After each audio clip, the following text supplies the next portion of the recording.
God damn you. God damn you. He already has, son. He already has.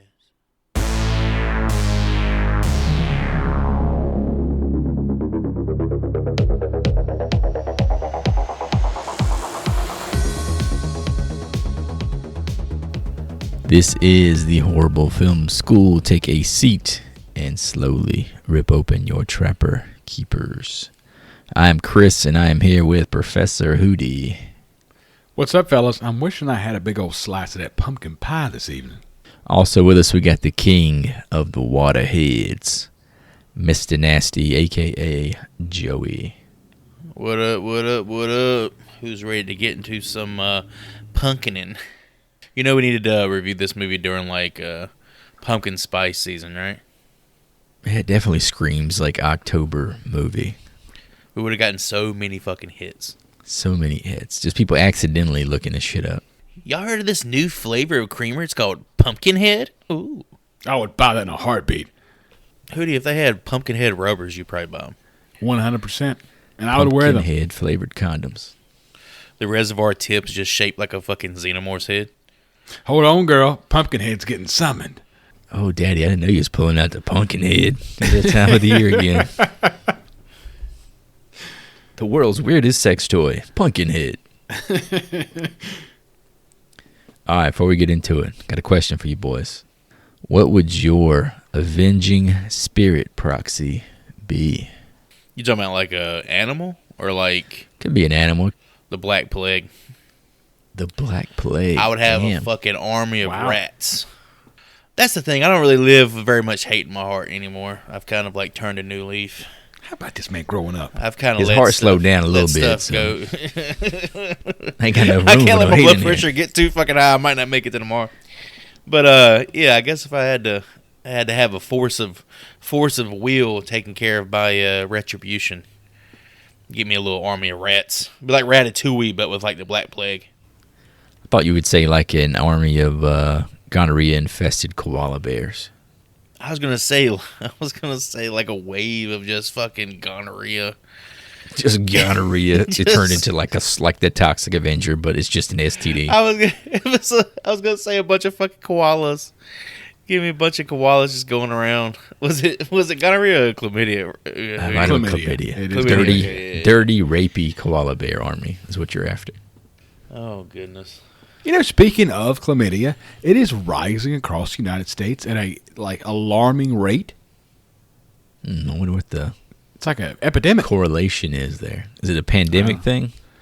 I have no idea, but look it up. I am not. know what This it is is? not fake news. Taco Bell's new menu uses fucking koala meat. Right there. Right there. Right there. Boom. Taco seasoning. Got a little koala dick right there on your Crunchwrap Supreme. Taco Bell's got that value menu, boys. Watch out. I think if I was to summon a demon and take out some dirty work, which, you know, a few things come to mind, I would grab some sesame cake and I would raise the army of gorillas from Congo. The mean ones. Not Amy, of course. Amy. But- Good gorilla. The mean ones in the lost city of Zinj. Do not eat my sesame cake. You talking about the big nasty fuckers there at the end of the movie. The big nasties. There was like 100 of them. You get 100 rabid gorillas coming at you. Good luck. You talking about the gray apes? You know? Grays. I'm thinking I'm going to get like a Beatrix Kiddo just because I'm a pop culture guy. So I feel like she could do my bidding. Just slice some motherfucking head. Well, shit. If you want to go that route, I'll go John Wick. Fuck no, man. Give Oh, me we Yeah, going fuck you, fake. We're going bitch. fictional. Go ahead. Yeah, if we're going Oh, we're going fictional. Who do you saying these damn If we gorillas going are real? fictional, dog, Pumpkinhead, I ain't the real motherfucker out in the woods, bro. All right, I'm taking These Shane gorillas- Falco. Shane Falco from Wait, the Shane Replacements? Falco, the fucking failed Oklahoma State quarterback? The 8-string Ohio Ohio State. Oklahoma State. Footsteps What back was from Ohio State, Joy. We got to refactor this question here. It has to be a character that Keanu Reeves has played. Joey goes with John Wick. Hooty's going with Shane Falco. I'm going to go with Johnny Utah. Anyway, let's move on here. Today's assignment is 1988's Pumpkinhead. It might be the last time I say it correctly, so I'm going to say it one more time. Hence all that pumpkin talk. Head. It's really hard not to say Pumpkinhead. They said in the movie. It's lore. It's part of the lore. So saying Pumpkinhead is it's acceptable. If we say it too many times, can we like summon him? Is this a Candyman situation? Right in the mirror. Joey, you need to go to the bathroom right now. Drop your pants, turn off the lights, and say Pumpkinhead 3 times. Right into your anus. Today's lesson: for each man's evils, a special demon exists. There's some definitely the fun quotes throughout this movie, but let's get this train back on the tracks with some fan reviews by way of IMDb. Let me get you with a posse right quick. Very well executed film by Stomach Monkey from March of 2001, a 9 out of 10 stars. This film stands as one of the most underrated I have seen. It has a compelling story of a father's love and the powerful grip of vengeful desires. It is well acted, has amazing creature effects, and takes the road less traveled by most horror films. It takes no easy ways out. The plot prefers to turn slowly into a gnarled tale of battling with an inner demon. The lighting in the fog and the mere visual presence of the witch Haggis, with her wispy hairs in the firelight, are genuinely creepy. I think Lance Hendrickson, I'm gonna fucking butcher that name, gives one of his best performances in this film. Definitely give it a look if you haven't yet. Hell yeah, it's Henriksen, right? 3 syllables. Henriksen. Yes. It's not Henderson. Henderson. Is that what I said? Stupid. So yeah, over 20 years later, in May of 2021, somebody by the name of Jesse Grigg gives their take on Pumpkinhead with, "This movie is about pumpkins because pumpkins are seasonal?" Question mark. Oh, This is going to be the most fucking weird review I've ever heard for a movie. yes. This is not as bad as the title is. What was the last one? Scarier than my grandma's cooking. Yeah, but it was at least relevant. This right here is just a mishmash of wildness. Pumpkin Man is a movie about a group of teenagers played by actors well into their 20s and 30s. These middle-aged young people own dirt bikes. Man, and they are tearing around on those dirt bikes, man. Riding up hills and over smaller hills. Dirt bikes. Then some stuff happens, and the characters all have different reactions to the stuff that happens. Next thing I know, This dude is high as the movie fuck is right over, now. and several members of the G.I. Joe team are there to talk about what the moral of the story was. What is Or they happening? tell me how to deal with the nosebleed. I don't know. G.I. Joes are kind of pushy, so I usually just zone them out. 1 out of 10 stars. What in the fuck? What in the happened? fuck is this person talking about? I think he was really high, fell asleep, woke up at like 3 o'clock in the morning to a G.I. Joe's infomercial. That's exactly what it sounds like. Holy shit, that was weird. Such a strange review. What was the Rock's G.I. Joe movie? Retribution or whatever? You've been watching that too. It's a smash up. Oh, with Marlon Wayans? Wait, Yeah, Snake Eyes. is that the one that's... Is he Snake Eyes? No, Marlon Wayans is not Snake Eyes. Actually, Darth Maul is Snake Eyes. I forget the Ray man's name. Park. Ray Park. Ray Wow, Park. spoiler alert. Yeah, I know. It's been fucking 15 years, but yeah, spoiler alert. He really liked the dirt bike scenes, I guess. I remember when I was a kid, my brother had a fat cat. And a fat cat was only called a fat cat because it had enormous tires. So yeah, let's give a shout out to first-time director Stan Winston, excuse me, holy Fucking shit. Stan Wilson, his cousin. Stan Winston. Special effects, makeup, Here we go. effects extraordinaire. Here we go. Mount Rushmore of special effects guys, right? Oh yeah, this is the guy, man. Terminator, Predator, Jurassic Park, Congo. Congo! Congo! Sesame cake. Didn't have that on my Congo card. But yeah, he also directed a movie called A Gnome Named Norm. Yeah, I saw that. You want to talk about this movie? This is a buddy cop movie with the dude from, I think it's 16 Candles. No, not the dude from 16 Candles. Fuck, what's his name? I think he's on like the Breakfast Club. Same the guy. nerdy guy. Anthony The Michael guy- Hall. I think The it's guy from Anthony Halloween. Michael Hall. Tommy from Halloween Probably wrong. It's, Kills. like, it's Anthony Michael Hall, and he buddy cops up with a gnome. Wow. And it talks, I'm assuming. They fight crime together. This is like a made-for-TV movie, or what the hell is this? But Stan Winston, the guy, he's worked on so many classics over the years. Edward Scissorhands, Friday the 13th Part 2 and 3, The Thing, Iron Man, Judgment Inspector Day. Gadget, throw that out there. Galaxy Quest. Predator, Gotta love I wanted- Alan Jurassic Rickman, Park. huh? One I was fascinated with, Small Soldiers. He made the toys. Small fucking soul. He made Tommy Lee Jones that tiny. Was that fucking Made believable? him. That's amazing. Awesome flat top. So he might be number one, right? We love Savini, but this guy might be. Well, Thank you, Savini's brother. more of like the horror. Yeah, this is like Like the the Spielberg horror version of guy. Savini, right? This is one of Cameron's homeboys too. I mean, Terminator and Aliens. Clearly. And Jurassic Park. I mean, that's about as good as it gets as far as a resume for effects work. He's the only the second special effects artist to be given a star on the Hollywood Walk of Stars. Isn't that pretty Hell cool? yeah. Who else is it? Didn't fucking look. Gotta be Didn't Tom fucking- Savini. Sorry. I mean, it's not even, What a disappointing Didn't even stat. Didn't fucking look. All Some right. guy who did makeup on The Wizard of Oz. Whoops. Who's the other? Who gives a shit? He's one of Oh, two. shit. You should have just lied and said he's the only one, and that would have been a more satisfying fucking stat at this point. He's the Oh, only man. one. Apparently, this script came across his desk for just another movie for him to make prosthetics for. And then, for some reason, this script was the one where he went, this is low budget enough to where I could have an opportunity to make my directorial debut. Now, I wonder, what about it was like, oh, this is the one. Pumpkinhead is the one. It's saying to him. I think a large part of that is the budget constraints. He's worked in the industry for years and years and years, and the money that would be put towards the practical effects, I mean, he can make it work on a small budget.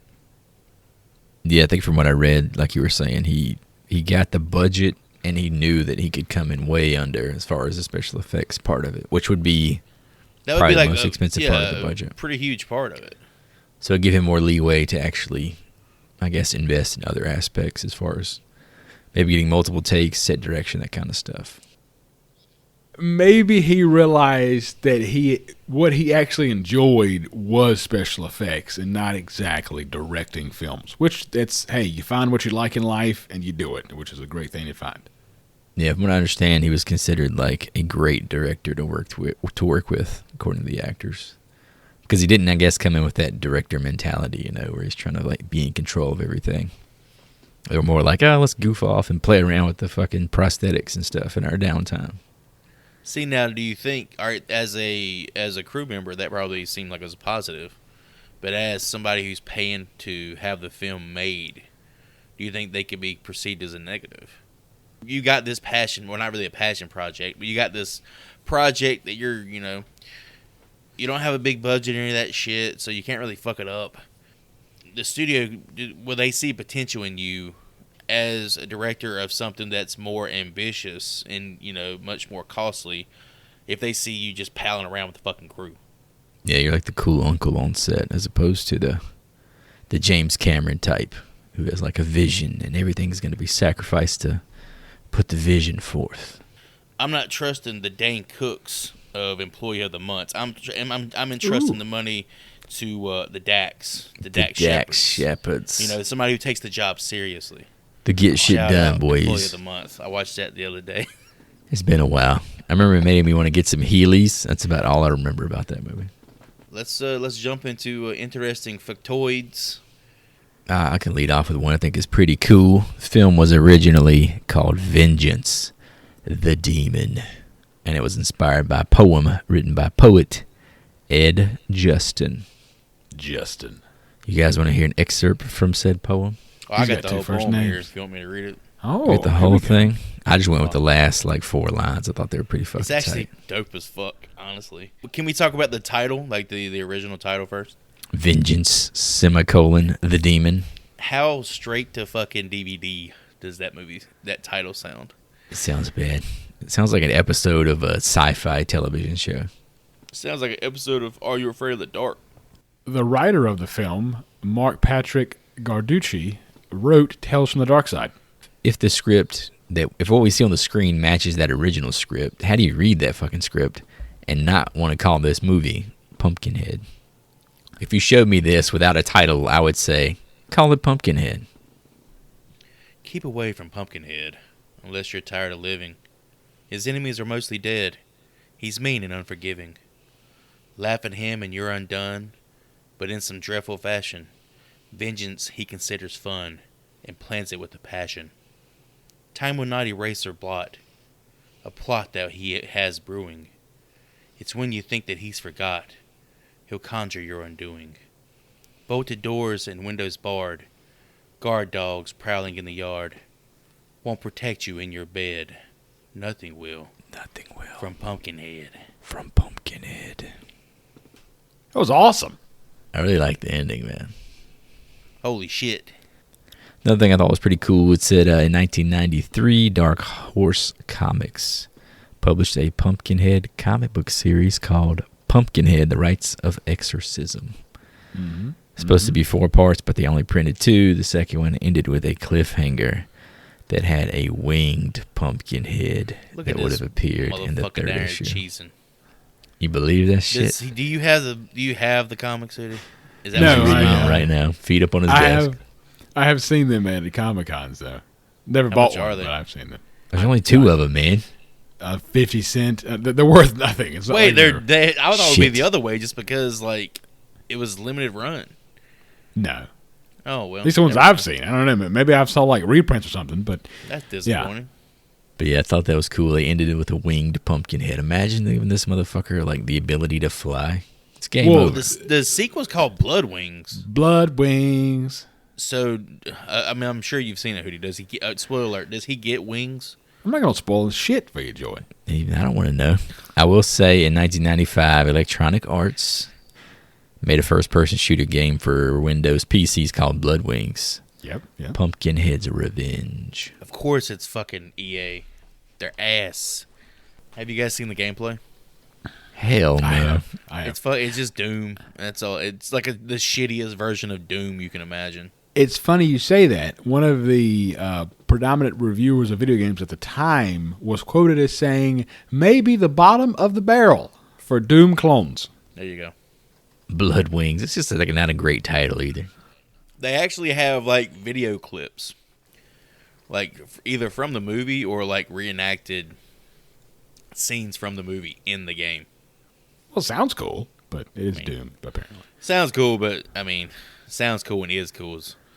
Would you pay Worlds $1 apart. to play it? That's the real question. Without question. No, Without you would question. not. You just $1? emulate that shit for free. Well, I mean, I was trying to be nice. I would pay for the DLC. Yeah, they're still releasing DLC for Blood Wings, Pumpkinhead's They still Revenge have from the fucking 1995. DLC available, dude. Shit's been in development for a minute. You get both versions of Haggis. Have you guys tried the new Haggis Nude mod? Yeah, about that one. Pretty hot. Reskin that bad boy.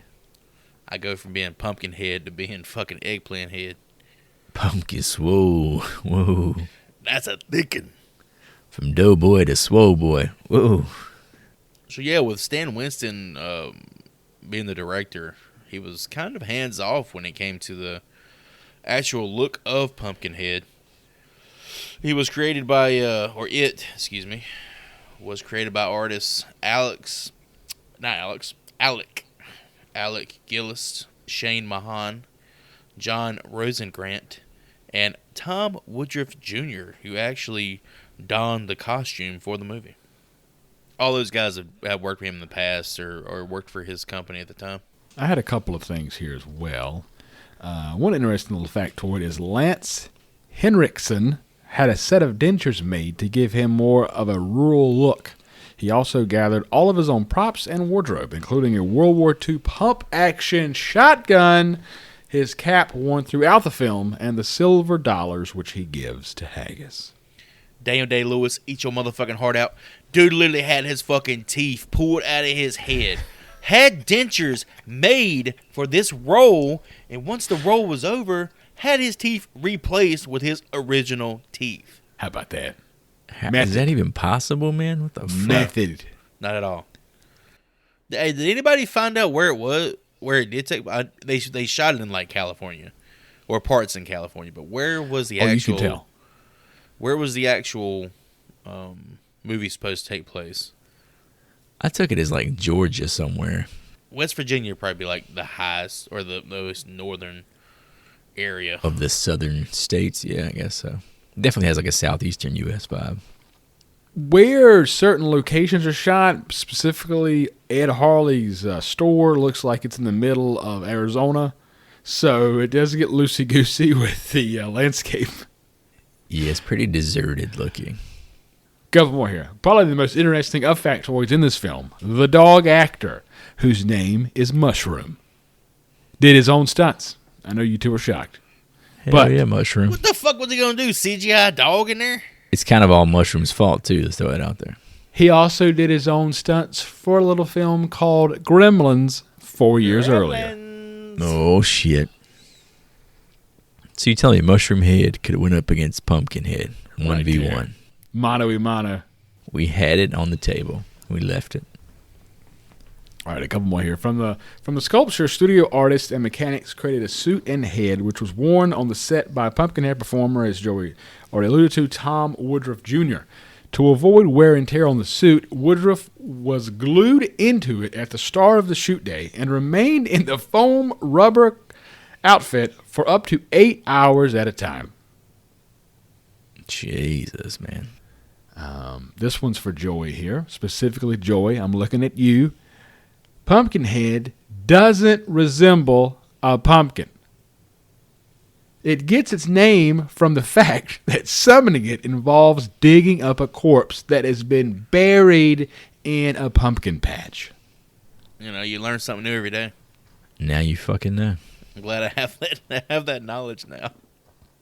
The horror punk band The Misfits released a song entitled Pumpkinhead, which was featured on their album Famous Monsters in 1999. Now I kind of want to look up that track list. I think it definitely outpunches. We're going to talk about it later, but it outpunches its budget for sure.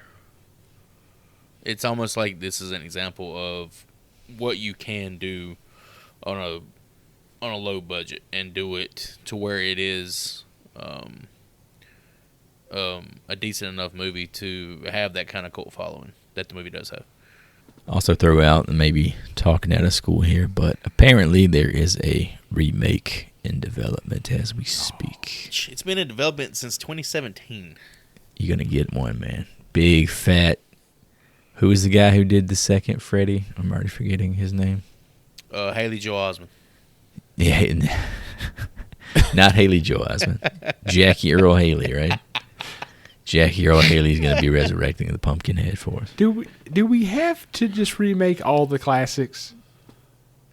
I mean, it's the built-in no, audience. No, it's not that. Dude. You want to? No, I totally understand it. You want to you want to introduce it to the new generation, man. Reinvigorate. Good luck getting like a 15-year-old to watch Friday the 13th. You know, This is true. Without like laughing at it. Yeah, I don't know, man. Sometimes it works. Evil Dead remake. Damn, bro. Fucking Jason Voorhees got that cake, bro. They don't have a great batting average, but when it does work, it's fun. I appreciate it. The thing is, like all these remakes are being judged by the people that they're not made for. Right, yeah. There's no novelty for those people. They're coming in with These some movies are preconceived being notions. watched by the people with previous knowledge of, the original IP. Mm-hmm. Not defending them by any means, because the Nightmare on Elm Street movie was ass. But the Friday the 13th remake reboot was actually okay. But when you brand something like that again, you're banking on that IP bringing audiences that had experienced the original. Have you heard about the new season of True Detective? Yes, we have. Same concept, right? I finished it yesterday. Yeah, I watched it as well. Yeah. I think we got to mention the budget and box office as usual. This was a relatively humble production here. We had a $3.5 million budget and a box office return of $4.4 million. Really not sure how to quantify that as far as a success or failure. Because I doubt there was a Quantify huge... like this, baby. Got 3 sequels, bitch. True. Yeah, it really did. I doubt there was like a huge advertising budget involved, so that might have been turning a profit, but it definitely isn't like one of those home 3 video. sequels, and Lance Hendrickson is in 2 of them. Let's see. He came back, baby. Regarded it as one of the worst decisions of his career. just to give you an idea of what's just to give you an idea of what you can expect in the future. I know they are sci-fi films, so that's saying one thing up top. It fits right there next to Piranha 3D and fucking Sharknado. It's like right there. I mean, Lance did a lot of films that went straight to DVD. For him to say that is, wow. Y'all know what settles on bad ones, don't you? Pumpkinhead. Pumpkinhead? Y'all stop. There ain't no Pumpkinhead. What about old Mr. Foley? He moved away. Pumpkinhead got it. Teared off his head and drank all the blood. Did not. Did too. Shut up, Hesse. Keep away from Pumpkinhead unless you're tired of living. His enemies are mostly dead. He's mean and unforgiving. Stop it! 1957. On a rural farm, a father barricades his home, armed with a shotgun. His wife and son wait anxiously for something unseen. A battered and bloody man stumbles down a hill, scrambling in terror as he makes his way to the fortified home's front door. Banging, pleading for entry, the man inside ignores his cry for help before threatening the terrified man with the business end of his scattergun. The relentless horror that pursues the fellow soon finds him, chasing him to a creek bed where it hoists the man up by his neck. The farmer's son watches from a bedroom window as the creature ends the man's life. So this man is Clayton Heller is the character, played by Dick. Big Richard, a.k.a. Dick Warlock. Coolest name in fucking Hollywood, bitch. Yeah, this is the stuntman who was Michael in Halloween 2, right? Oh, yeah. Yes, he is. Some people consider him the most terrifying rendition of The Shape. Is that true, or you just make that I don't up? fucking know. I just made that shit up. I guess anybody can have any opinion. I'm just saying it's, Some people, even if it's some one people would person, say he's the fucking that's worst. some people. That's What true. he is to me, though, more importantly, he's the double for Kurt Russell, man. Like he is More importantly, in general, he you mean? he is the stunt double for Kurt Russell in like all of his fucking movies. To this He day? just tags him in. No, not to this day. This dude like retired. Oh, okay. In like the 2000s, I think. But yeah, stuntman for The Thing, Escape from L.A. Escape from L.A. Ooh, all Bruce this little Campbell. shit. So, in regards to Pumpkinhead, how did you boys feel about how we're starting here with these southern accents? I feel offended, and I would like to write a letter to Stan Winston. However, he has passed. So I will write a letter to his estate. There you go. It's a little over the top here in the beginning. I know, but it's the period piece aspect of it that kind of throws it out of whack. It gives it a little bit of forgiveness, I think. It's got that, like when you watch the Little Beverly House on the Hillbillies Prairie show, type shit. Yeah, that stuff. Like cinema southern. You're like, oh man, 30 years ago we all talked fucking weird down here. And then you got Tom Harley's son just looking through a window and seeing a Pumpkinhead / xenomorph. Poor fucking dude, just getting it in the dark. Imagine seeing that as a kid, knowing that exists out there in the world. Just walking around. That would make me be the most well-behaved kid. That's his idea of the boogeyman, right? Pumpkinhead will come and get you. Yeah, but the motherfucker's real. I have a memory attached to what I think is a Pumpkinhead movie from when I was a kid. And all I remember about it was the opening sequence. So when I finally sat down to watch this, I was relieved that this was not what I had remembered watching. So this was all fresh for me. Oh, wait, what's the memory? Probably Blood In my memory, there's like a dude. He's like on the run from a mob, and I think he gets lynched I start and with close buried. my eyes while you say it. I want to try to imagine this. Blood Wings. That is as far as I got into it, and I was like terrified. So you I was watched like, Blood Wings? I watched the first 5 minutes or whatever it was. There were some But you adults watching it, skipped- and I was skipped like, I'm out of Pumpkinhead, here. Went straight to the fucking Dude, I was like straight 6. straight to DVD, straight to fucking TV. Blood Wings. I think one of our uncles was watching it on VHS or some shit. I was like, I can't watch this. I'm scared. Stop looking at me, Chris. I'm watching Blood Wings. Are you describing a Blood Wings watch party? You said multiple adults. He's eating buffalo wings, watching fucking Blood Wings. I gotta get out of here, man. Laura, Chris ain't in bed. Pause Blood Wings. That's all I remember. Like, I was like, I cannot watch this. Like, I was fucking mortified. So in my mind, that's what Pumpkinhead was. Remember the dude had like a really like goofy, shaggy, like Beatles haircut. Very vivid memory of it, but nothing past the beginning of that movie. I'm glad this wasn't that movie. Don't let that boy see Pumpkinhead. That's Pumpkinhead gonna scar him for life. Get your ass in bed before Pumpkinhead comes after you. All right, Look at the Pumpkinhead. You better go to sleep. He's up under your bed. They ever told y'all that shit? They ever told you the monster's under your bed? How the fuck you expect me to sleep? I step into the bedroom and the bed is like obviously lifted off the ground. There's obviously like an 8-foot monster laying. Okay, what the fuck? You done ate the last fucking ice cream sandwich. I'm over here summoning goddamn Pumpkinhead to come get your ass. Get the Nutty Buddy back from that sumbitch. This motherfucker ate the last cream pie. Get his ass, Pumpkin. Last thing I want to talk about here, the kid Eddie Harley is played by Chance Michael Corbett, who you guys may know as Laddie from The Lost Boys. Laddie? Oh. Holy shit! It's the Attack of Eddie Munster! Star. God, she was so hot. Oh my god. So this was the year Twisters, after baby. Going for the sequel.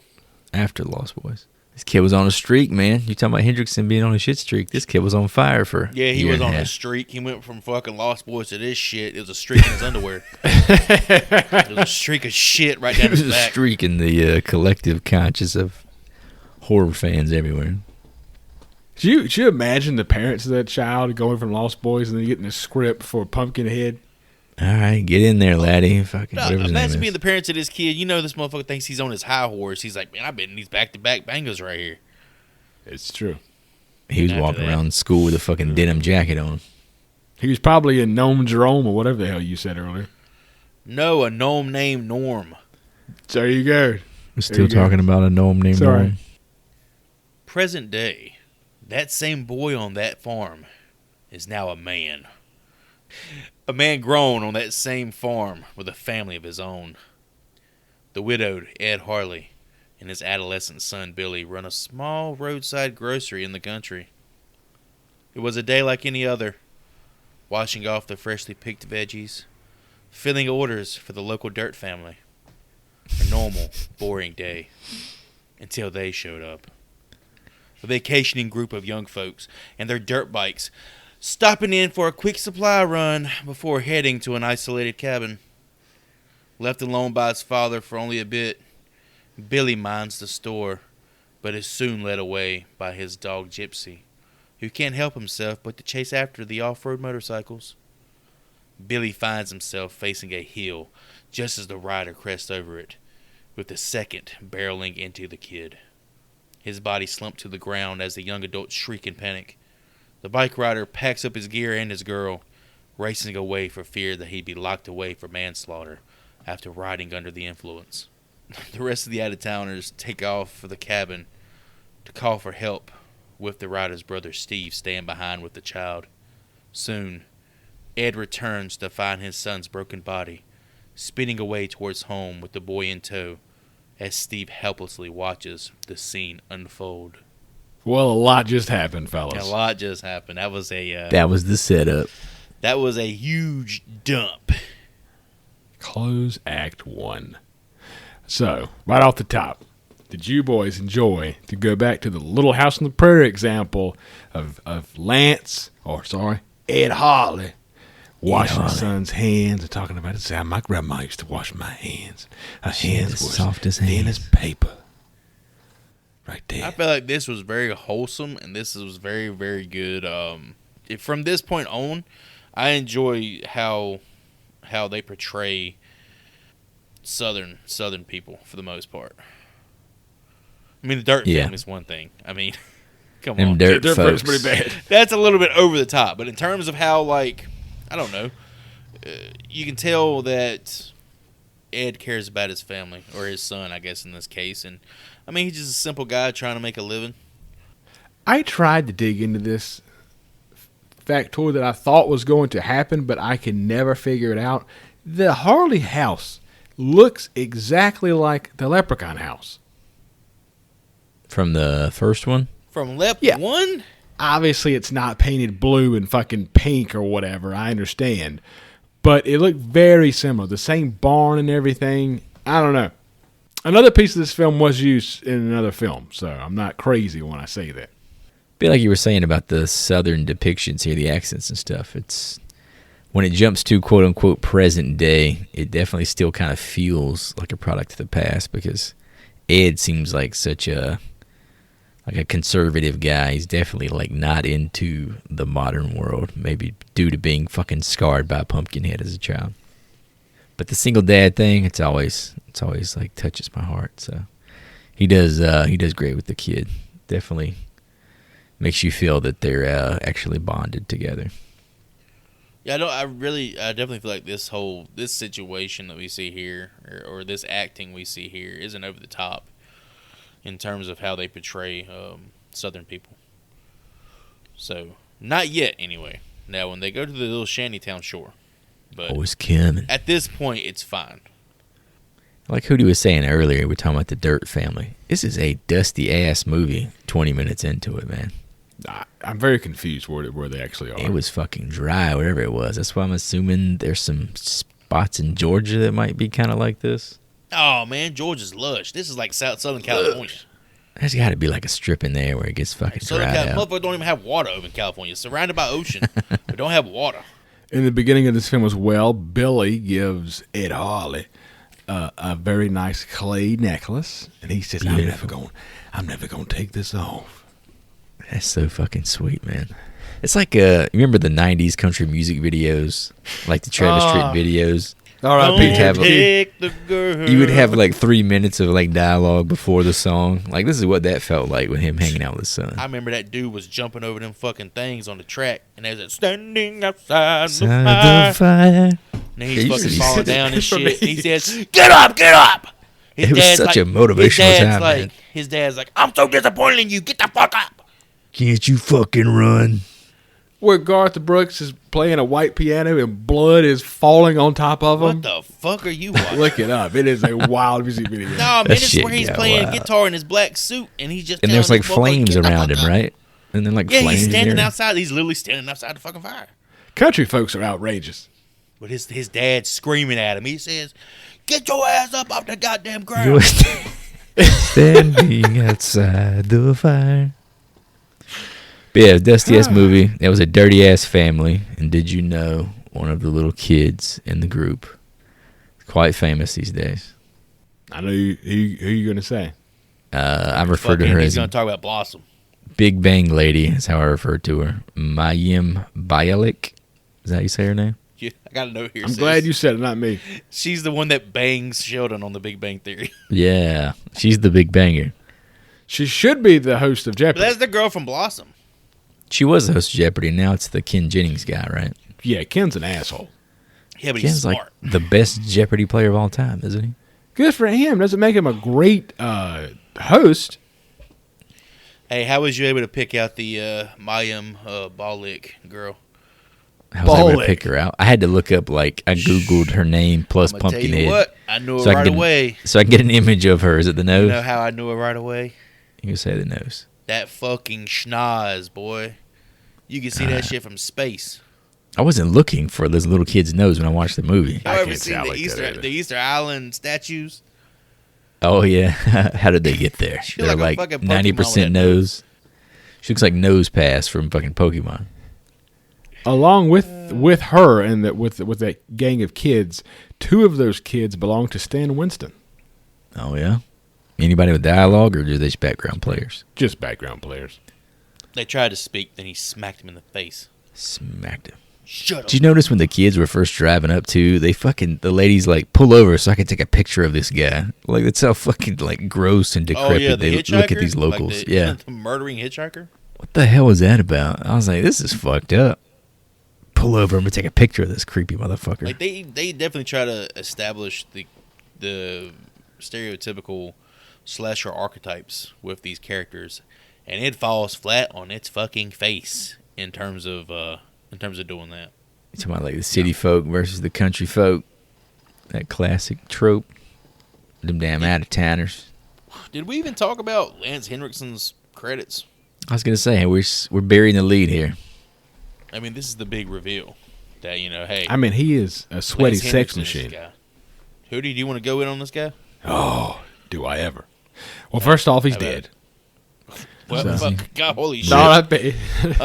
He won't be starring he won't be starring in the new Pumpkinhead, the reboot. However, they'll CGI him just like they did in Star Wars. Is Gypsy coming back? Can you tell me that much, Eddie? Oh, Mushroom will be appearing in the new one as well. Mushroom is fucking at 300 years old. Mushroom 4, I think. This would be. Damn it. Lance was in, here we go, Aliens, Pumpkinhead 3 and 4, The Quick and the Dead, Alien 3, Near Dark, and The Terminator. Why the fuck would you put? Why did you say Pumpkinhead 3 and 4 as his second and third credit? That was his second and third You best should have movie. buried that shit deep. It's relevant, man. Also got Alien versus Predator in there too, I believe, right? AVP, baby. I like to eat my vegetable and then eat my sugary treat, Just going to get it out of the way. I hate to bring this up again because I've brought it up a lot, although not a while on the podcast. The same Comic-Con that I met Bruce Campbell at in Niagara, Lance Henriksen was 2 tables down, so I did see the man in person. I did not pay to meet the man, but... How much it cost to meet him? I think it was almost same price as Bruce. An autograph was $100 and a picture was $175. And I just couldn't drop $500 in a day. You couldn't get him to sign like your Pumpkinhead sex toys. Oh, Lance, look at this. Look at the head on this motherfucker, Lance. This tickles all the spots. But now I can't get him to sign shit, boys. So, Well, he's with us all now, right here. The joke's on me. In our hearts. Also, kind of note here about Billy Harley, played by Matthew Hurley. Don't really have any credits for him, but Jonathan Lipnicki, Stuart Little, like Mike Jerry Maguire looking ass motherfucker. You calling this little kid a motherfucker? This poor little helpless. Well, he's a grown ass man now, so Sweet I think he boy. can now. Well, he's dead in the movie. Did you watch the movie, Hootie? No, he's not. He's gone. He's fucking X'd out. How did you guys feel about this whole setup? Like, you knew it was coming, right? Oh, the way it was shot, it was coming.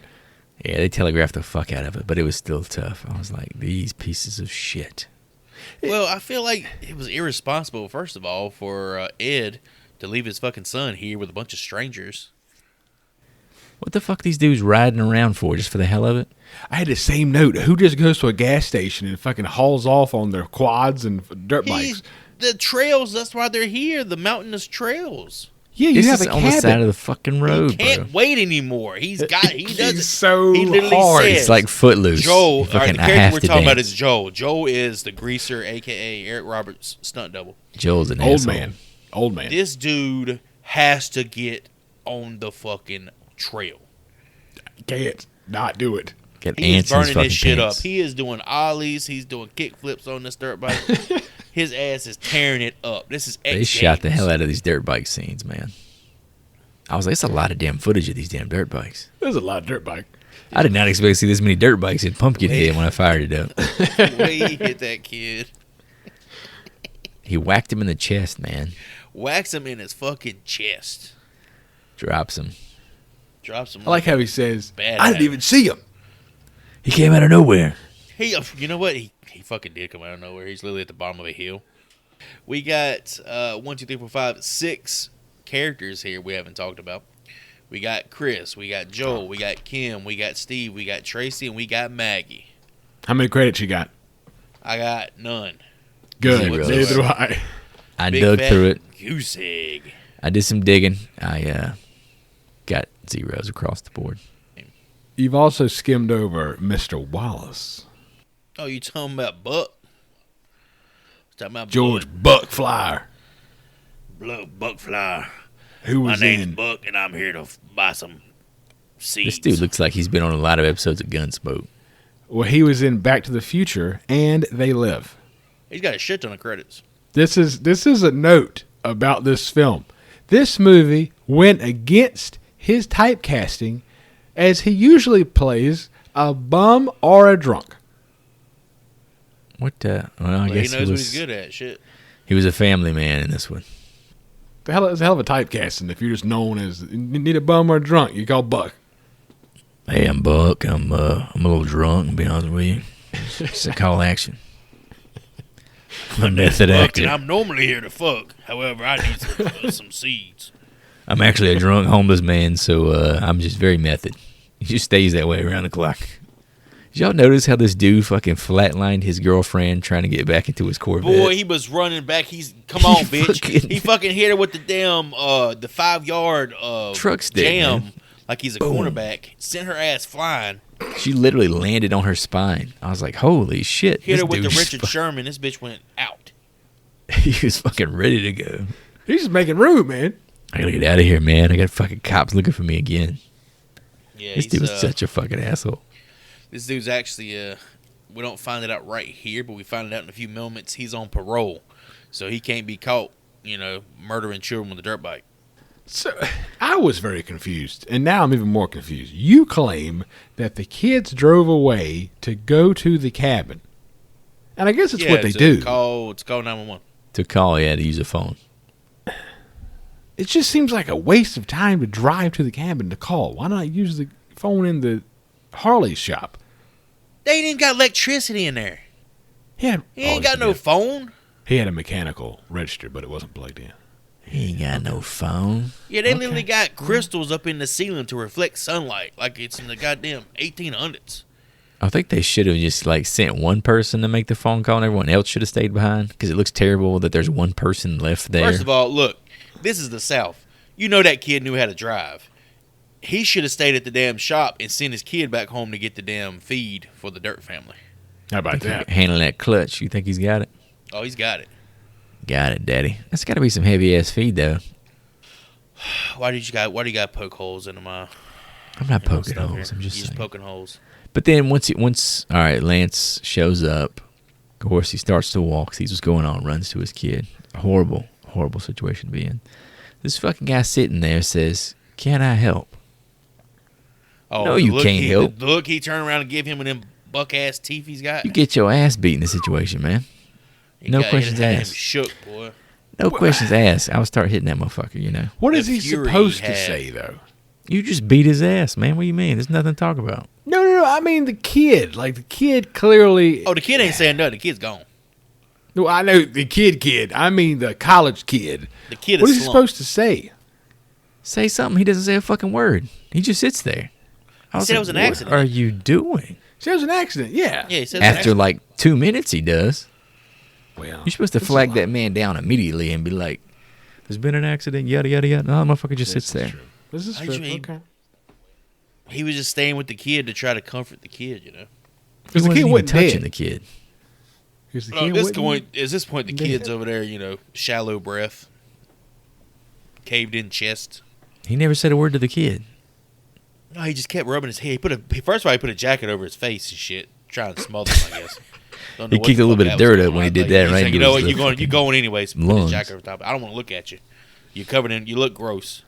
Put this jacket. No. I mean, you can't help, dog. You can get your ass beat, period.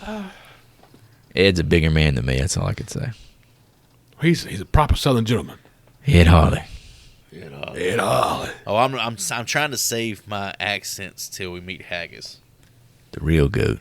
the real GOAT. The real actual goat. The real You could be a fucking goat in human skin. I'm not sure. Last thing I want to talk about here is the cabin is actually the Jarvis house from Friday the 13th, the final chapter. Oh, yeah? There we have the note. Yeah. Pretty See? fucking neat. Now. Pretty fucking dope. So Corey Feldman's ass is running around somewhere. Die! Man, all bald-headed and shit. What if they showed up to the cabin and Tommy's just fucking chopping away on Jason? Well, wrong fucking cabin. Airbnb done double book this shit. Tommy, no. Tommy! Inside the vacation cabin, amateur photographer and goody two-shoes Tracy tries to call 911, but Joel, a.k.a. Evel Knievel, cuts the phone line in an effort to preserve his freedom. A fight breaks out between the greaser and Chris, ending with a log to the face. Joel victorious and free to hold the rest of the group hostage. Back home, Ed does his best to comfort the boy who breathes his last, dying in his father's arms. Blinded by his desire for revenge, Mr. Harley makes his way to Dirtville and meets with Papa Dirt himself, Mr. Wallace. Unwilling to help the man for fear of what it may bring, Grandpa Wallace sends the father away. His grandson, Bunt, however, sneaks off, agreeing to help in turn for pay, agreeing to show the grieving father where the witch hermit, known as Haggis, lives. In the backwoods of Black Ridge, Ed brings the body of his son and barters with the hag, who sends him to Razorback Holler Cemetery to dig up the remains of that agent of chaos, the demon of vengeance, the agent of retribution, to dig up Pumpkinhead. Mr. Harley returns with the worm-riddled corpse, and with the help of his and Billy's blood, Haggis resurrects the demon, who is then set forth to do what it does best, to deliver justice by hook or by crook. It's born. It's out there. It's walking around. It's We alive! fucking there. We in the pumpkin patch, dog. I love the fucking pumpkin patch, man. Pumpkinhead, I'm over here, kill me! I'm over here, do it! All that smoke and shit, like just the fog settling over those old ass rotten pumpkins. That was a really cool set. Backing up to the beginning of story of George's plot points here, Steve running a tight ship there at the cabin. People locked in bedroom closets. I mean, Joel. This dude, I think this Joel's a dude, good guy. Steve's a Joel, good guy. yeah. Sorry, Steve's the stereotype good guy. Here's the thing, like, all the male characters are pretty much interchangeable in terms of their names, because it's like, It's very true. It's like Joel, Chris, and Steve, right? the teenage cast is not a strong point for this movie. But yeah, he's literally holding the squad hostage. Like, everybody in the house is literally his hostage. This dude's got some like military experience. He's tortured a few motherfuckers before. But apparently his whole big deal, I know I talked about him being on probation earlier, but he had been in an accident where he injured a girl, I guess months ago, and he was on probation from that. So if they got him out here drinking and doing backflips into kids' chests, he's going away for Don't fry me.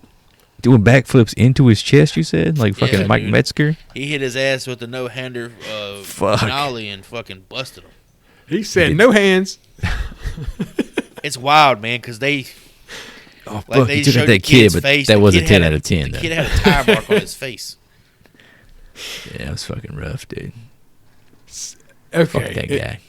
And then Ed Harley goes to deliver the fertilizer, whatever, the feed, to the Wallace house. Can we talk about how nobody in this film, wife apparently is still alive? It's There's a no wife. manly movie, boy. Oh yeah, Maybe I'm glad I Haggis didn't is his notice wife. It's that. I just got a interesting. theory that Haggis is like the mother of Pumpkinhead. I could see The it. mother of Pumpkinhead. Pumpkinhead. Mr. Wallace tells Ed Harley she cannot help him, only send him straight to hell.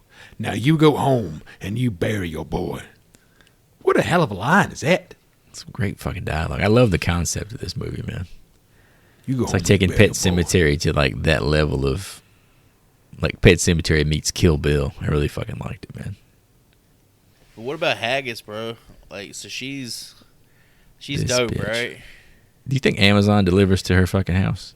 I hope so. Probably some cool shit. Walking across that rickety ass bridge with like fucking, I don't know, kitchen utensils. Haggis, did you order new mortar and pestle? Sit it right over there, young man. We've gone from a landscape of desert to mountainous range to now a cabin in what looks like a swamp. Yeah. So, it's a lot happening. That's the South, got baby. some We scope, got man. biomes. We got biomes aplenty, baby. We got the mountains. We got the beach. We got woodland. We got flatland. We got Plateaus. deserts. We got it all, baby. Come down We to got all the the South. plateaus you want, baby. What do they say about North Carolina? We get all 4 seasons, bro. We got all four seasons, brother. We get all 4 seasons in a week. Holla. Just like that shotgun in Phantasm, you get all 4 barrels. What do you think Haggis is doing for fun? Seems like she just stares at the fucking wall and waits for somebody to show up. Just smiling the whole fucking time. Do you think she Say like it. cooks or anything? Say it, Ed Harley. Say it. That I was want weird. Pumpkinhead. Say it. Get your ass in here, you sexy motherfucker. For each of man's evils, a special demon exists. You're looking at vengeance, cruel, devious, pure as venom vengeance.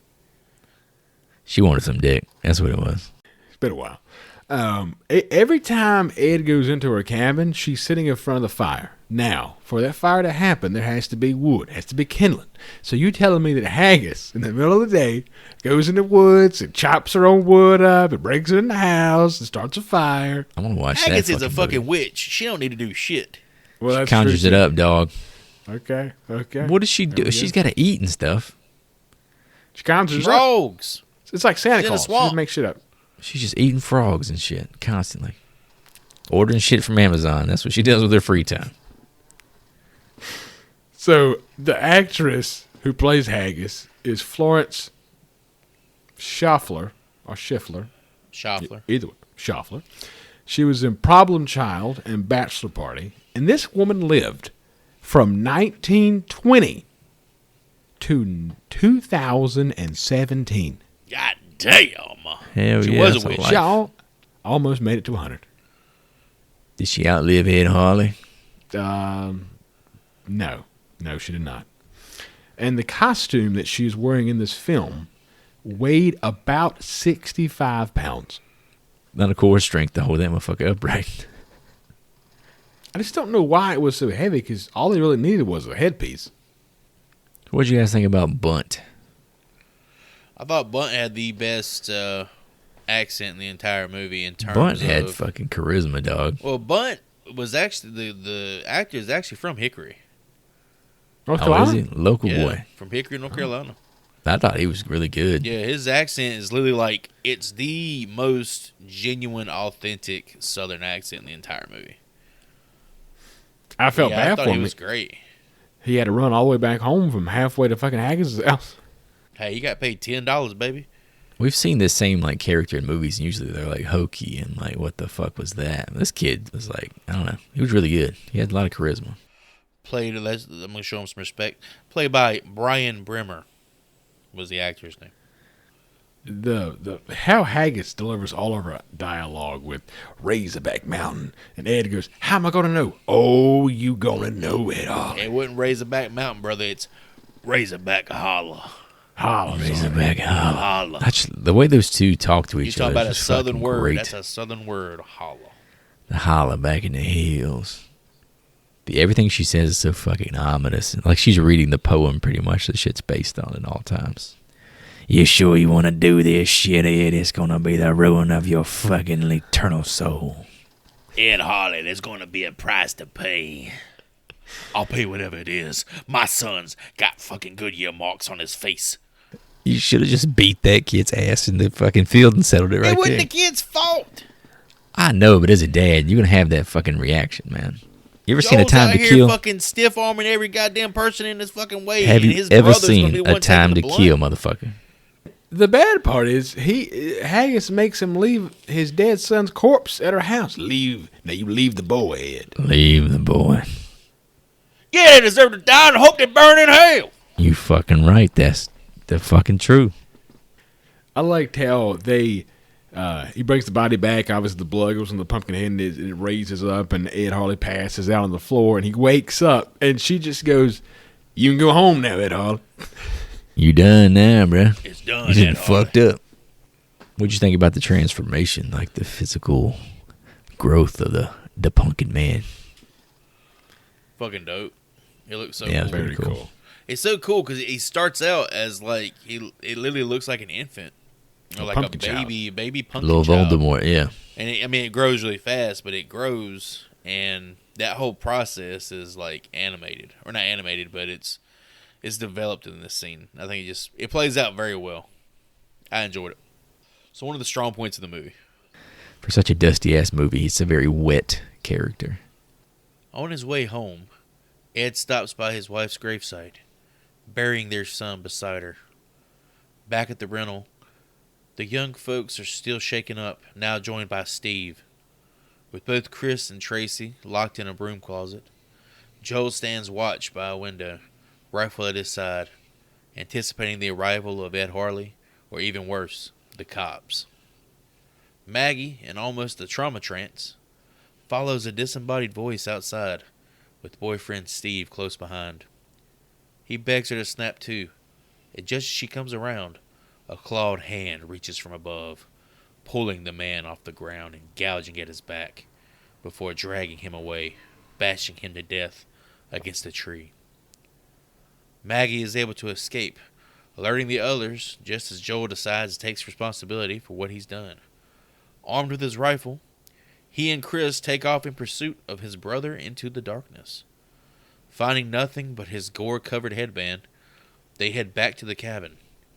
Maggie finds her courage thanks to her faith and takes off in search of her man.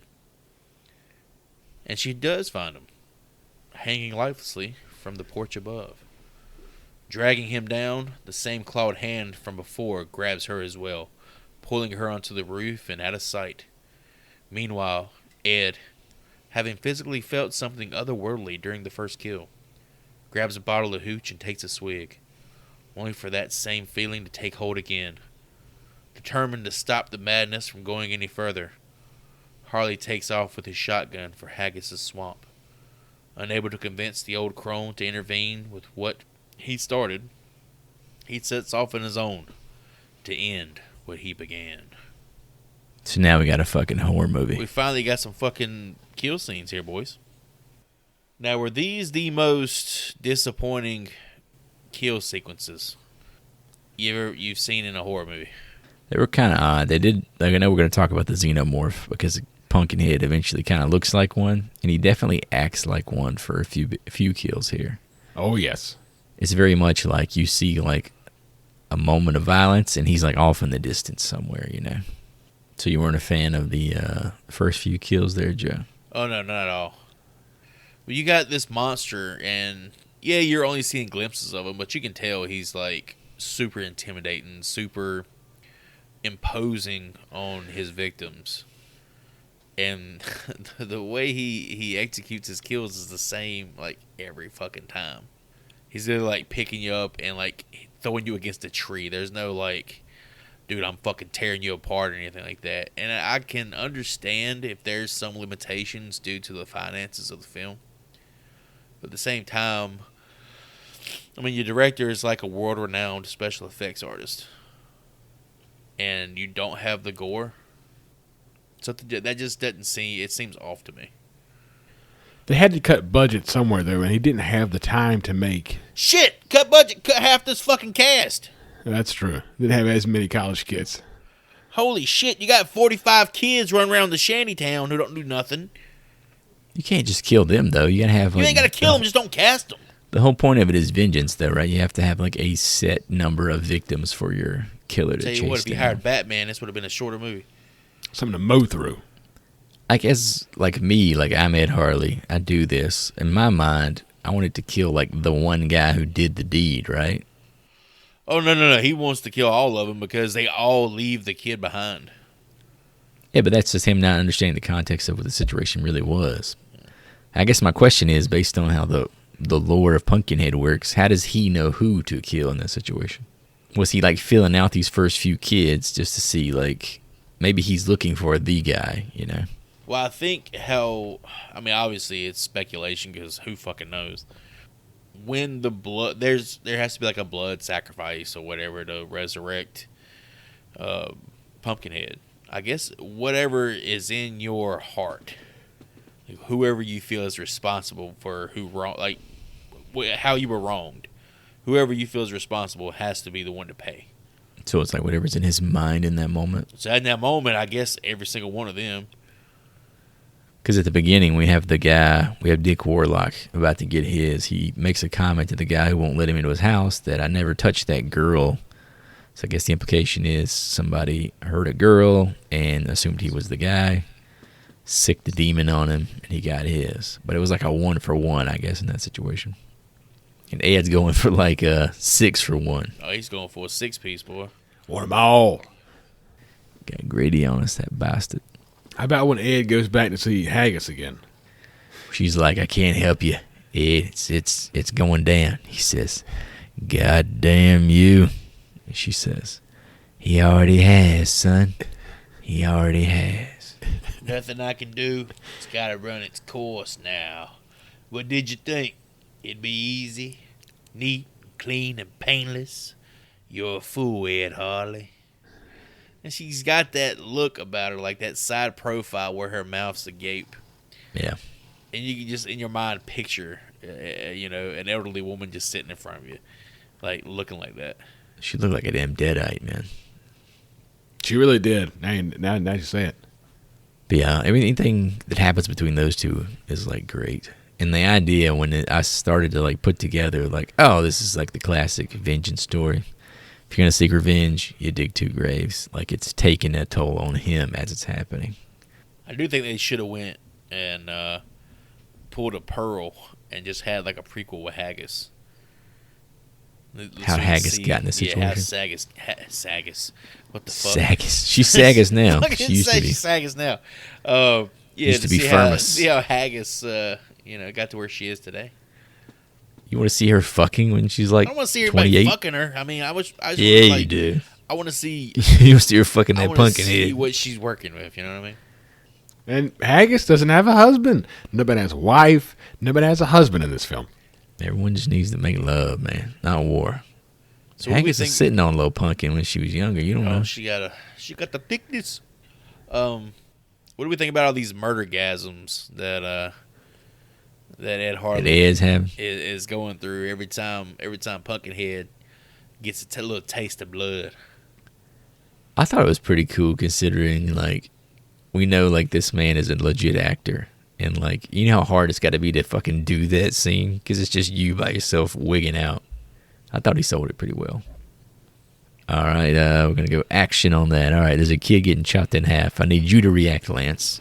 Oh my God. God damn, I feel it in my balls. Now down to 4, Chris and Tracy pursue the creature in hopes of saving Maggie, while Joel and Kim grieve over his murdered brother, Steve. A rustling outside grabs the lover's attention, and at the window is the head of Maggie, as the creature forces it through, smashing the glass, her dead body left on morbid display. Kim faints, and Joel grabs a machete, only to be disarmed moments later by Pumpkinhead himself, who drags Kim off into the night. Returning to the sounds of Joel's screams, Tracy and Chris join Joel in search of their friend. Moments later, they find her, dangling atop a tree from the talons of the fiend, who drops her to her death. The survivors can only watch in terror as her body smashes onto a rock, breaking her in two. Chris and Tracy drag Joel away in an effort to save their lives. Old Pumpkinhead smearing her face on the window. He's got a sense of humor, boy. He fucking cracked me up. This is the moment where I was like, I like this motherfucker. This dude's got a little bit of Freddy Krueger in him. I like this. Yeah. He was like, look at this shit, bitch. Best kill of the movie. Right here. Yeah, this was definitely the most xenomorphic look, I thought, too. When he was like, we got the long shot of him up in the tree and the tail and all that shit going on. Definitely reminded me of Alien. Well, first of all, Chris, you keep saying hold on. Well, we keep They say saying he. They say he, right? I don't know, but the sex of this thing is never identified. It could be The a kids female at the beginning Pumpkinhead. refer to the legend of Pumpkinhead as "He will get you." Well, because they're Right. sexist fucking rugrats from a Doesn't the deceased poem- whale. I think the poem even says "he." No, okay. Well, I stand I corrected. did my fucking research. Here we go. I think there's a dong on I them. might be wrong. When The did tail we is really, just a dong. When did we really get like a full body shot of a xenomorph? Let's say, all right, let's just say this is like a cousin of the xenomorph. Are we taking away from the design of the creature by saying it looks like a xenomorph? I mean, it's just the xenomorph is such a staple of not even horror, but just movies in general. Talking Like just because it's mainstream. creature design, like that's not like the shark from fucking Jaws. You know, we all know what a Yeah. shark looks like. Original character designs is very, very unique. We need to scrap Alien versus Predator and have Alien versus Pumpkinhead. Oh, fuck me. Oh fuck yeah, I watched that. I'd watch that. That's still AVP. You don't have to fucking change anything. Alien goes down south.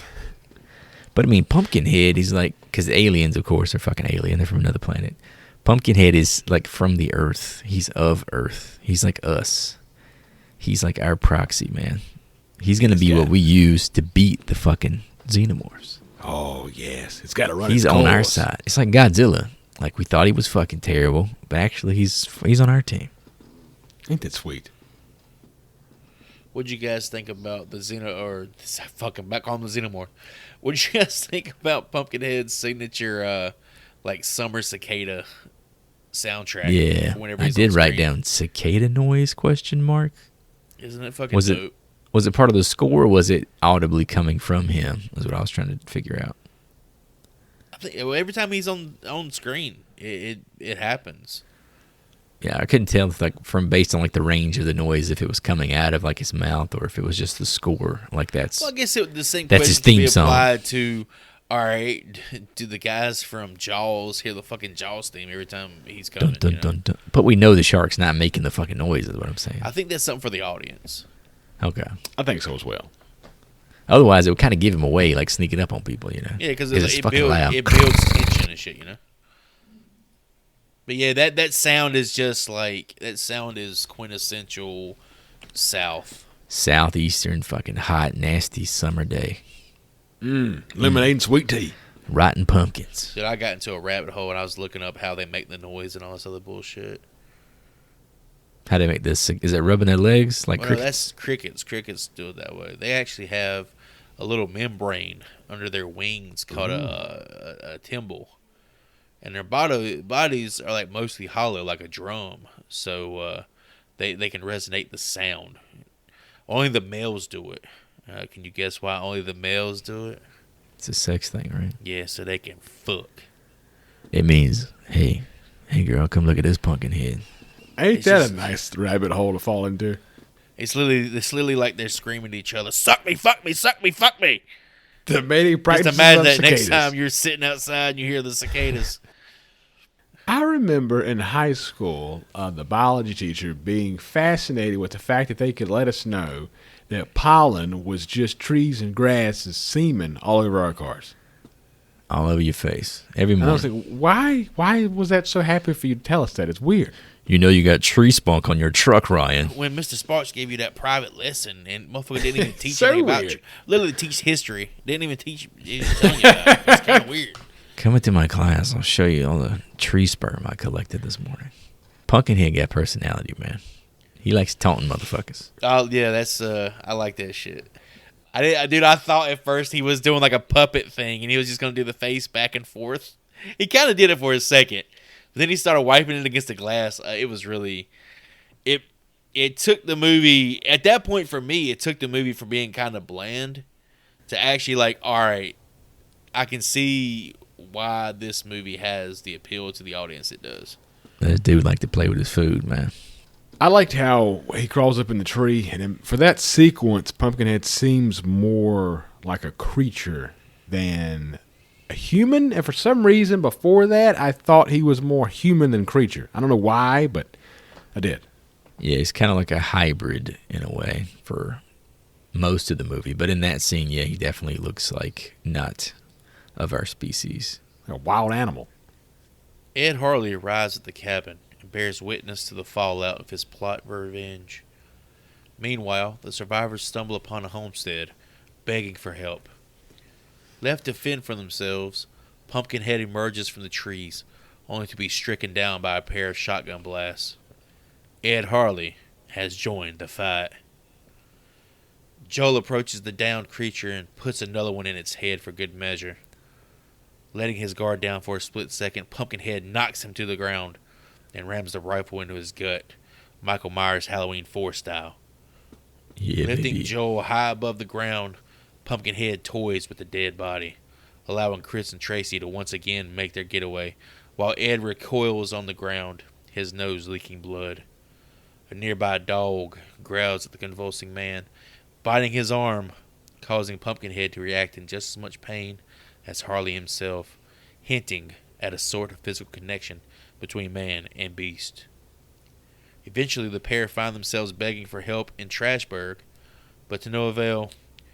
Curious about what all this Pumpkinhead fuss is about, the bravest, or most foolish, of the tribe, Bunt, once again takes it upon himself to secretly assist those in need. So Pumpkin got that gat. What did you think about this motherfucker holding the gun for Dude, like a good when 10 he had seconds? that fucking shotgun in his hand, I thought he was going to unload, hoping bro. and praying he would have shot him. I think that would would've be been fucking sick. That would have been so wild.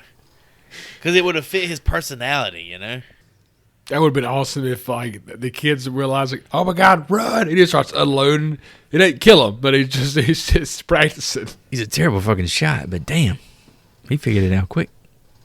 You know what really adds to this scene is after he actually kills Joel, and he's like toying with the body. He's like picking the head up and letting it drop and shit, like King Yeah. Kong from the original movie. The dude oozes personality, man. But yeah, this is like the guy. Like this is who he was hunting, right? In my mind, at least. Yeah. Yeah. Technically, if he killed him, then it should end. Like, Yeah, but like we were saying, the lore may be whoever Ed wished the it's Evil whatever on. the blood. It's all in the blood. If the blood it's in says the blood got it, rings. then it's gotta get it. It's got to run its course, said Harley. But yeah, I like the Bunt doing his whole courageous speech to his sister. Like, I gotta go figure this shit out and see if it's real, man. I really like this kid. He was great. Very brave, or very stupid. His dad says, "You get away from that window, you get back to bed like I told you now." Yeah, that dude was, he left a bit to be desired for a Southern man in 1988. Don't touch my fucking Dale Earnhardt plaque on your way back to the bed. Where was his mom at? That dude was single too. There's no wives ever in this film. Everybody's dead. I think Haggis just banged everybody and birthed all these people. Bunt leads Chris and Tracy to what he thinks is safety on consecrated ground, an old church desolate and dilapidated. It's here that Bunt explains to the survivors the situation they are in and what's after them. Soon the beast is on them again and they flee, the sacred ground of the ruined church having no effect on the demon. The boy leads the survivors back to their cards on Bradley Mountain, only to find the vehicles toppled and destroyed. With only a dirt bike left untouched, Chris makes a break for it, climbing on just as Pumpkinhead appears, picking the bike up and flinging it, breaking the man's leg, left crawling at the mercy of the demon. Running away once again, Tracy and Bunt encounter Ed Harley, who loads them into his truck and drives them to his farm, where the final showdown with Pumpkinhead can begin. So you see Pumpkinhead snatching the damn bike chain, playing with his He's ass too. fucking dangling it in front of their face. He went up to the bike and he's like, "Hey, motherfucker, remember me? I'm that motherfucker with the pumpkin on his head." Forgetting something? I enjoyed the kid from Hickory talking about how, because it's such something a child would do if it's a story that you've heard your entire childhood of this creature that everybody talks about, but you've never seen. He's like, I just wanted to see it. You gotta see whether it's real or not. I mean, Ed was, if we go back to the beginning, that was kind of his whole thing, like peeking out the window. He had that same kind of desire.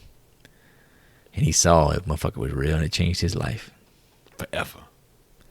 Curiosity killed the cat, though. So, Bunt might have bitten off more than he can chew. They also finally come to the realization that kid died. Yeah, that's when they kind of put it together, like because I think that Bunt tells them like the legend, like somebody seeks revenge against you and summons this thing to carry out the vengeance. And he's like, "Has anything crazy happened lately?" They're like, "Oh, we almost killed this kid."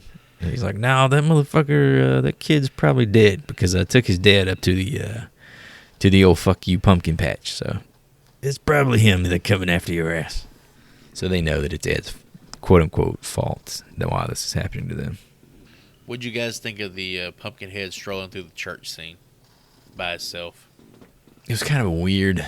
No, I thought it was so fucking cool. I think they knew this was like such a good angled shot because you have him approaching the camera and then you got the silhouette of the cross in the background. Like that was a light cool shot. The moonlight coming through it. I thought they looked so fucking cool. I'm talking about like the POV stuff was kind of weird. Oh, where he's approaching the wooden cross. Yeah, Man, that shit looks like an album cover. The way he like holds it up and shit. yeah, he like bangs it off camera and then the camera comes back up and it's broken. I was like, it's kind of weird to be like in Pumpkinhead's eyes right now. I think that's a prime example of showing too much of the creature at that point. You know. I like how whenever Pumpkinhead shows up, it's always heavy winds, lightning, thunder. It's always blue. Yeah, it's fucking dope. Blue The as shit out windstorm, when he first gets to the cabin, that windstorm is pretty fucking cool. Talk about being thunderstruck. It's not like Pumpkinhead. there. I did like the fact that they tied in religious fears to Pumpkinhead, but it seemed at the same time kind of thrown in. No, he's a demon. He's He's a literally demon, the demon of vengeance. For every like evil, there's supposed to be some like equal form of good, or I guess it's like the patron saints in a way, you know, like all like virtues have like a representative in heaven. So I guess all vices have a representative in hell. inside the Harley farm barn. Tracy pleads with Ed to call off the monster he summoned. Unable to do so, he makes it clear his intention to stop its murderous spree. Armed with the homebrew flamethrower, he begins to convulse once again as Pumpkinhead reaches the farm with a moribund Chris in hand. Tossing the man to the ground outside, the demon makes his way into the home in search of his next victim, Bunt.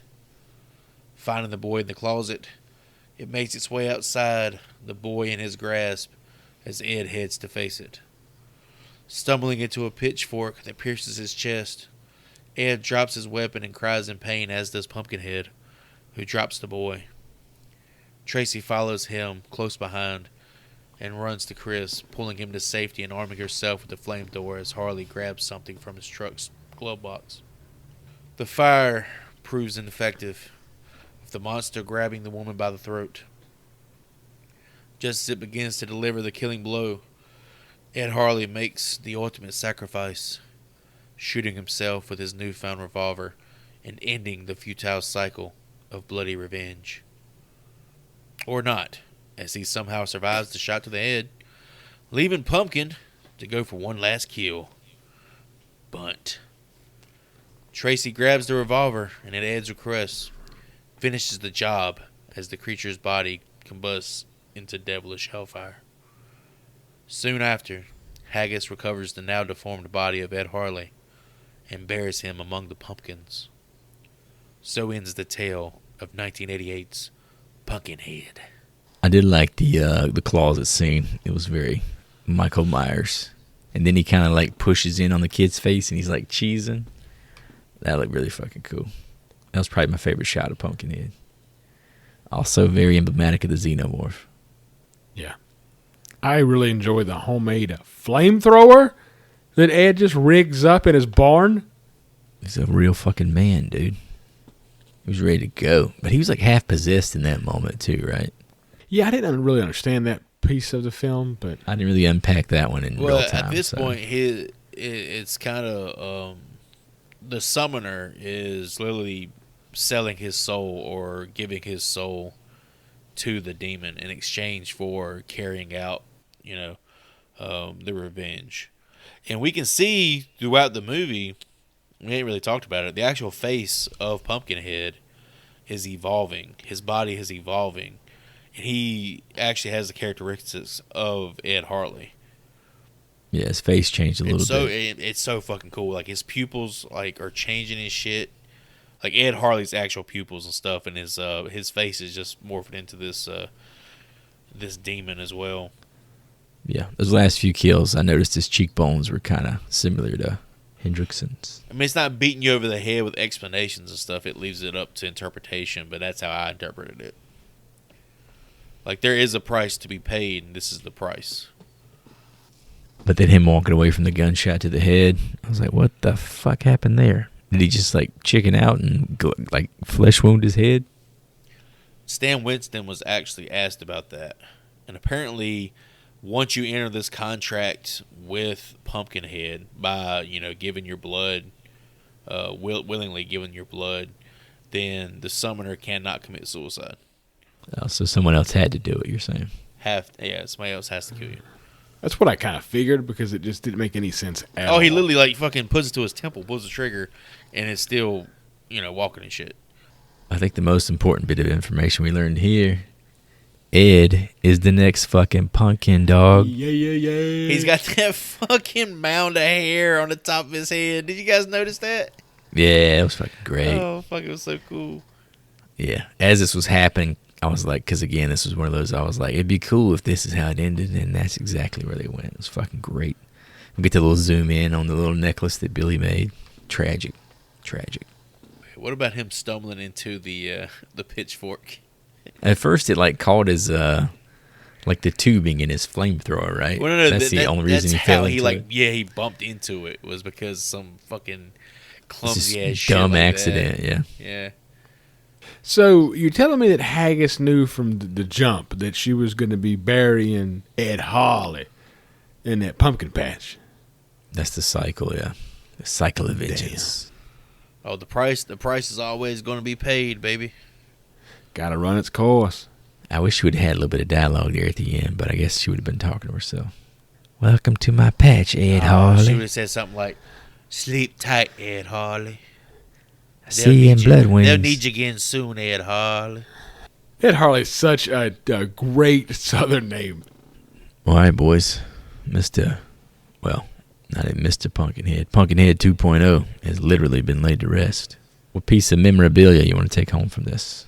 Can I please get, like, the baby Pumpkinhead? Like, the newborn fetus? Pumpkinhead. I want to raise it as my own. The Ed Harley or the, like, OG? No, not the fucking Ed Harley with that weird-ass patch of hair. You could comb his little hair and shit. I want the little bald one. I want the bald one. I want to be able to customize the Pumpkinhead my way. It's going to look like you by the time it's done. Oh, that's what I'm talking about.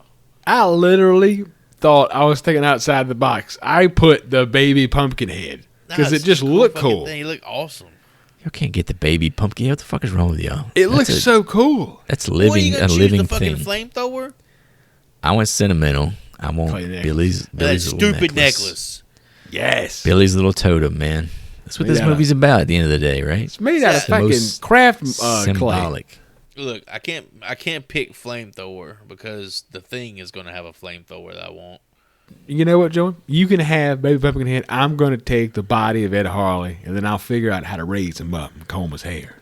So y'all got two different Don't comb it, Pumpkinheads. just fucking cut that shit. Get to say Ed Harley. Let's get our grade books out. Hand down letter grades to Mr. Stan Winston for Pumpkinhead. So I went into this movie totally prepared to shit on it, just ready to give Hootie a hard time after all the hype he's built up about Pumpkinhead over the course of the show. I think I've seen it maybe once my entire life, back when I was just another dirt boy myself.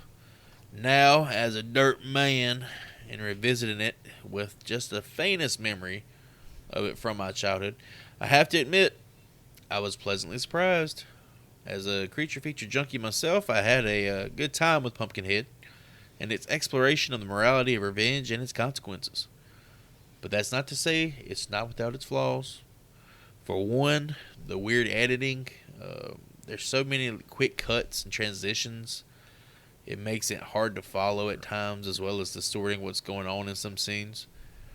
Also, that the podunk score, I get what they were going for, but it just feels so out of place at times and changes the tone of the movie on occasion, and not in the best of ways.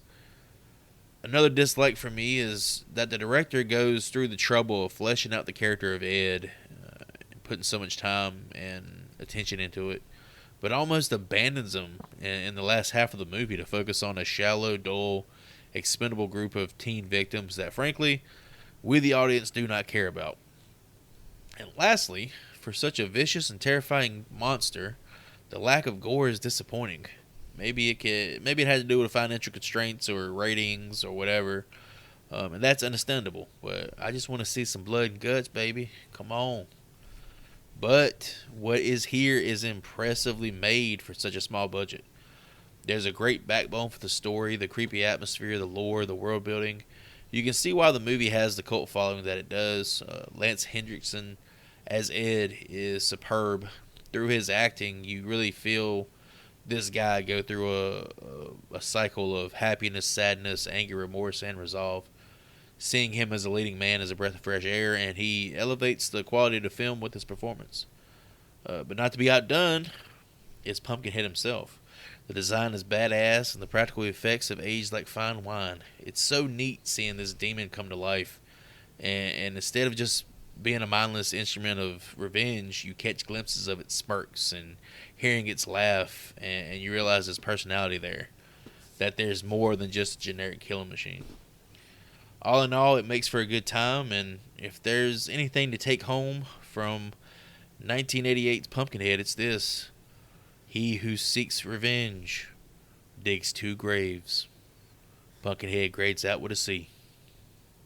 1988's Pumpkinhead is a film I trace back to the very first horror films I was ever exposed to in my childhood. I'm still not sure why I have watched this film so much. However, I can honestly say that all these years later, it still holds up, for the most part.